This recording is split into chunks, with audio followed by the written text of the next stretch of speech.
God help those who help themselves. मतलब आप पाप धो के आ गए हो।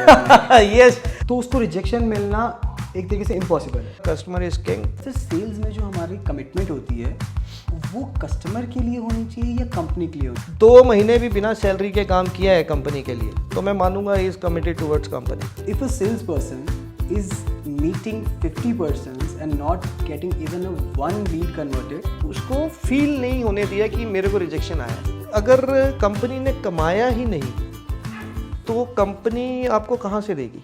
Hello everyone, welcome back to our podcast मेरी कहानी मेरी ज़बानी. आई होप आप सब ठीक रहे होंगे. एंड आकाश जी, मैंने सुना है इस वीक में आपकी लाइफ में काफ़ी कुछ हुआ है. यस शहबाज, बहुत कुछ बदला है. एंड आई ऑल्सो फील कि हमारे जो व्यूअर्स हैं ये सब ठीक होंगे और इनका हफ्ता बहुत अच्छा गया होगा. मेरी लाइफ में चेंजेस आए. लास्ट टाइम हमने एंड किया था पॉडकास्ट विद द टॉपिक कि अगर आपको सैलरी हाइक मिले, रेज मिले और आप क्या करेंगे. तो मैंने आपको बोला था जब मज़ा नहीं आता है या कुछ सीखने को नहीं मिलता है तो चेंज करना चाहिए. So I have changed. I have shifted from one company to other. And yes, second जो बहुत बड़ी चीज़ मेरी लाइफ में हुई है, मैंने महाकुंभ विजिट किया है. वहाँ पे I have taken that holy dip. So I hope कि उससे अब कुछ चेंजेस होंगे हमारी लाइफ में. मतलब आप पाप धो के आ गए हो. यस, सेल्स में है तो ये करना पड़ता है. पाप धोना ज़रूरी है. पाप धोना बहुत ज़रूरी है. ठीक सर. तो सर हम आज अटेंड करेंगे कमिटमेंट एंड मैनेजमेंट के रिलेटेड की क्वेरीज. ओके फाइन, शुरू करते हैं सर. सो फर्स्ट क्वेरी हमारे पास आई थी, सेल इंडस्ट्री में कमिटेड रहने का क्या मतलब है? शहबाज, ये एक डिपेंड करता है कि कमिटमेंट टुवर्ड्स कस्टमर है या कमिटमेंट टुवर्ड्स आपके टारगेट्स हैं. तो अगर as far as commitment towards customer is concern तो येस, वहाँ पे ना एक सेल्स एडवाइज़र के हाथ में सब कुछ नहीं होता. We are dependent upon different parameters. जैसे for example if I am selling a product, मेरे को फैक्ट्री में बन रहा है नहीं बन रहा है वो इम्पॉर्टेंट चीज़ चेक करना है. ट्रांजिट टाइम कितना है, मेरे तक कब तक पहुँच रहा है. तो आई थिंक जो कमिटमेंट टुवर्ड्स कस्टमर है उसमें हमें थोड़ा सा एक्स्ट्रा टाइम लेके चलना चाहिए. और कमिटमेंट टुवर्ड्स वर्क जो है उस पर तो हमें बिल्कुल टाइम प्रॉपरली मैनेज करना चाहिए. We have to be committed always. But sir sales में जो हमारी कमिटमेंट होती है वो कस्टमर के लिए होनी चाहिए या कंपनी के लिए होनी चाहिए? देखिए, मेरे हिसाब से दोनों के लिए होनी चाहिए. कस्टमर, मैंने फर्स्ट पॉडकास्ट में बोला था कस्टमर इज़ किंग. तो कस्टमर है तो हम हैं, अगर कस्टमर नहीं है तो हम नहीं हैं. वैसे भी कमिटमेंट की कोई बात ही नहीं फिर है, बात ही नहीं होती अगर कस्टमर नहीं होता. और कंपनी के लिए yes, company it's a 2 way traffic. आपको भी कंपनी कमिटेड रहती है आपके साथ, ऐसा नहीं है. अगर आप किसी भी XYZ कंपनी में काम कर रहे हैं, if you are working hard, you are giving results, तो कंपनी भी आपको ग्रोथ देती है. That satisfied the query I guess. Yes, because क्या होता है हम कभी बार ना ओवर एक्सपेक्टेशंस रख लेते हैं. जैसे कोरोना आया, राइट. मेरे को, आपको, किसी को भी नहीं पता था ये ऐसा कुछ होगा. और लोगों ने सोचा कि हम इस कंपनी में 10 साल से काम कर रहे हैं, 20 साल से काम कर रहे हैं, कंपनी ने हमें पे नहीं किया है ना. कोरोना के टाइम में कुछ कंपनीज ने पे किया, कुछ ने 50% किया according to their health, right. So कईयों ने नहीं किया. तो उस टाइम पे मेरे को ना बहुत लोग ऐसे मिले जो कि सेल्स में थे एंड कंप्लेंट किया कि सर हमें इतना साल हो गया. तो मैंने उनको बोला यार, अगर कंपनी ने कमाया ही नहीं तो कंपनी आपको कहाँ से देगी. और जो आप बोल रहे हैं आपने इतना साल काम किया तो आपको उसका पैसा मिला है ना. You have got promotions, you have got increments. So ये ऐसा कहना बहुत गलत हो जाता है कि. बट सर आप ये चीज़ एग्री नहीं करेंगे क्या कि लाइक अगर कोई सेल्समैन है जिसने 10 साल कमिटेड, सॉरी सेल्समैन नहीं, सेल्स एडवाइज़र. आप मतलब ये चीज़ एग्री करेंगे कि सेल्स एडवाइज़र है तो उस सेल्स एडवाइज़र ने कंपनी में फॉर एग्जांपल 10 इयर्स के लिए he is committed to the company and अब 10 इयर्स तक उसने अपनी कमिटमेंट दी एंड देन 11th ईयर में समथिंग हैपन्स, कोई भी मिसहैपनिंग हो सकती है, तो शुडंट कंपनी ऑल्सो लाइक देखिए, कमिटमेंट टुवर्ड्स कंपनी मीन्स मैं हमेशा लास्ट टाइम भी मैंने ये बोला था, एक कोट था, work for money and appreciation. अगर 10 साल में उसने 2 महीने भी बिना सैलरी के काम किया है कंपनी के लिए, तो मैं मानूंगा ही इज़ कमिटेड टुवर्ड्स कंपनी।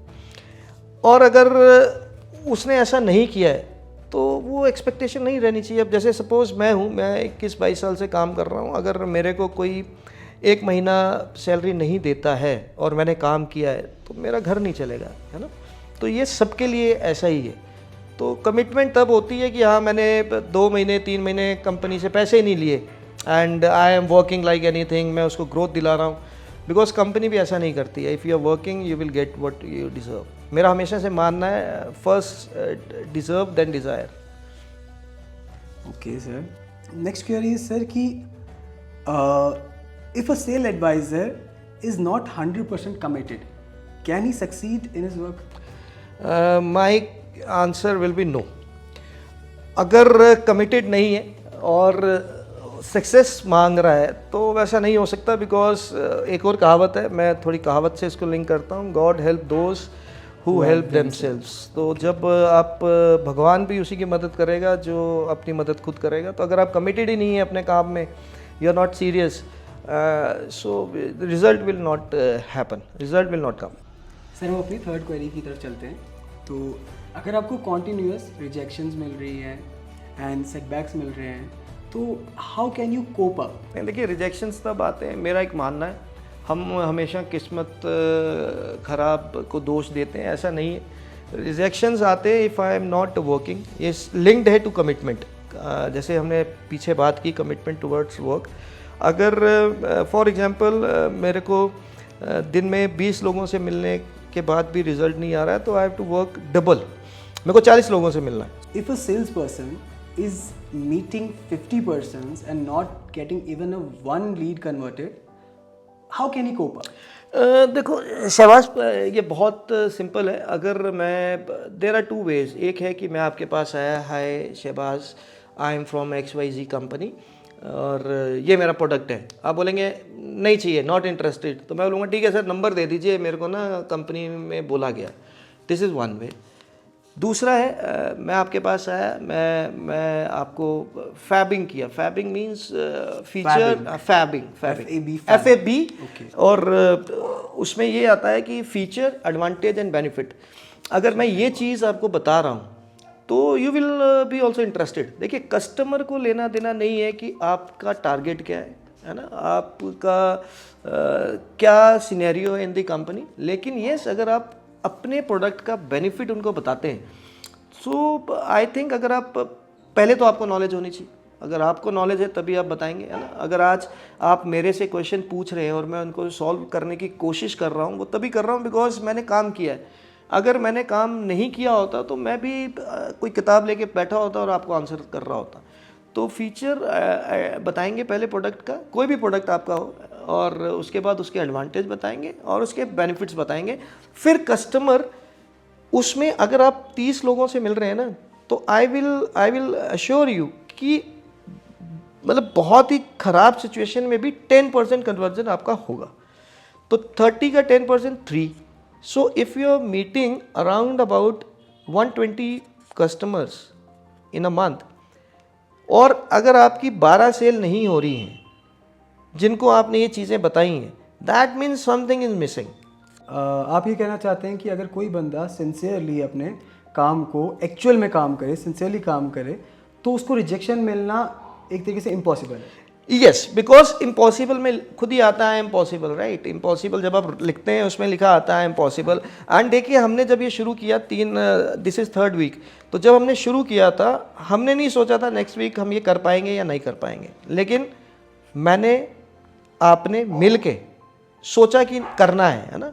और हम रोज़, हर वीक संडे को हम मिलते हैं शाम को, and we do this.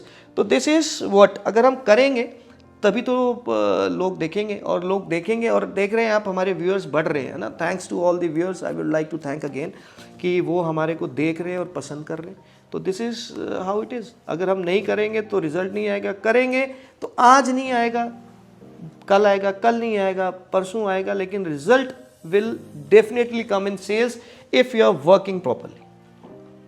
Sir, जब आप किसी कस्टमर के पास अप्रोच करते हैं and you tell him, you pitch, Yes, so अब कस्टमर ने आपको ना कर दिया, बिल्कुल ना कर तो यहाँ पे आप क्या सजेस्ट करते हैं कि क्या करना चाहिए एक प्रोफेशनल? देखिए बहुत सिंपल है इसमें। अगर सपोज आपके पास मैं आया हूँ कुछ अपना प्रोडक्ट लेके और आपको नहीं पसंद है, अब ज़रूरी नहीं है, वही बात आ गई, ये हम जूस पी रहे हैं आज, right, that day it was coffee, cold coffee, so आज हमारा कॉफ़ी पीने का मन ही नहीं है, तो आज कोई बहुत बढ़िया ब्रांड भी आ जाएगा ना, यार ये कॉफ़ी पी लो, हम बोलेंगे यार वी डोंट वांट इट। लेकिन वहाँ पे अगर वो हमें बोलेगा सर ठीक है आपको नहीं चाहिए, आपके किसी नोन को अगर ज़रूरत हो, आपके रेफरेंस में किसी को चाहिए होगा, तो प्लीज़ आप ये मेरा कार्ड रखिए और प्लीज़ डू कॉल मी। सो वो कस्टमर ना हमेशा ये दिमाग में रखेगा कि मैंने इससे मना किया, I have rejected him, but still मैंने उसको फील नहीं होने दिया कि मेरे को रिजेक्शन आया है। क्या होता है, हम फील करा लेते हैं कि वी गॉट रिजेक्टेड। जब ये फीलिंग आप पे आ जाती है, face is index of mind, my mother use to say this, वो हमेशा ये कहते थे कि तुम्हारे चेहरे में दिखता है जो तुम्हारे दिमाग में चल रहा है, दिमाग में होता है। तो वो चीज़ कस्टमर्स को नहीं आनी चाहिए। अगर आज मैं कस्टमर के पास जा रहा हूँ, मेरे को अगर बैक पेन है, I can not cry in front of customer, right, I have to have that smiling face. तो this is what we have to do. Rejection in sales आती हैं, लेकिन अगर आप उसको, वही मैंने आपको बोला, अगर if you do practice again and again you will never fall. अगर गिरते भी हो फिर उठो, फिर चलो, फिर गिरो, फिर उठो, फिर चलो, this is a cycle. So that concludes today's podcast. We are really very thankful for all the support that you are giving us. जो आप हमारे पूरे पॉडकास्ट को सपोर्ट दे रहे हैं, थैंक यू वेरी मच मेरी तरफ से भी एंड आकाश जी की तरफ से। Thank you very much, do keep supporting. मिलते हैं नेक्स्ट वीक, नेक्स्ट पॉडकास्ट, मेरी कहानी मेरी ज़ुबानी। Stay tuned.